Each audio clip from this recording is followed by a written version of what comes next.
అరే ఎవడో కానీ ప్రేమతో రాతినైనా సరే కరిగించవచ్చు అని చెప్పాడు రా. ఆడెవ్వడో కానీ కనబడితే ఇదిగో ఇదే బండరాయితో బుర్ర బద్దలు కొట్టేస్తుంది.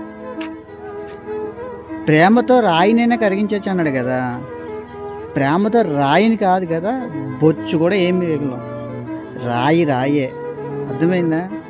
ఈ బుర్ర చూడతాను ఏదో ఎక్కడ కూడాని ఏ అమ్మాయి అయినా సరే రాయిలాగా ఉందంటే అది రాయే.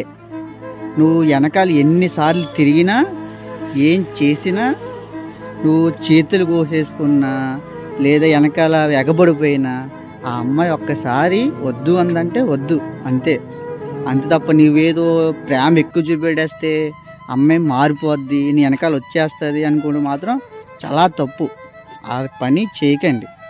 చేయడం మానేసి మంచిగాని ఇంట్లో అమ్మకి నాన్నకి సేవ చేసుకోండి. ఇంట్లోని ఒక కుక్క పిల్లని పెంచుకున్నావు అనుకో, అది నీ ఇంటికి కాపలా కాస్తుంది. ఏదో గేదెని పెంచుకో, ఆ గేదె పాలు ఇస్తుంది, ఆ పాలుతోనే సరే నువ్వు జీవనం సాగించవచ్చు.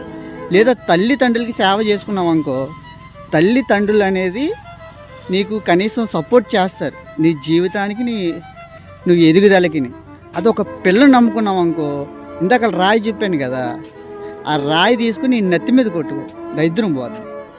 పిల్ల జోలికి వెళ్ళకు, ఆ పిల్ల స్టోన్, ఇంకా వాళ్ళు రాయి అంటే రాయి.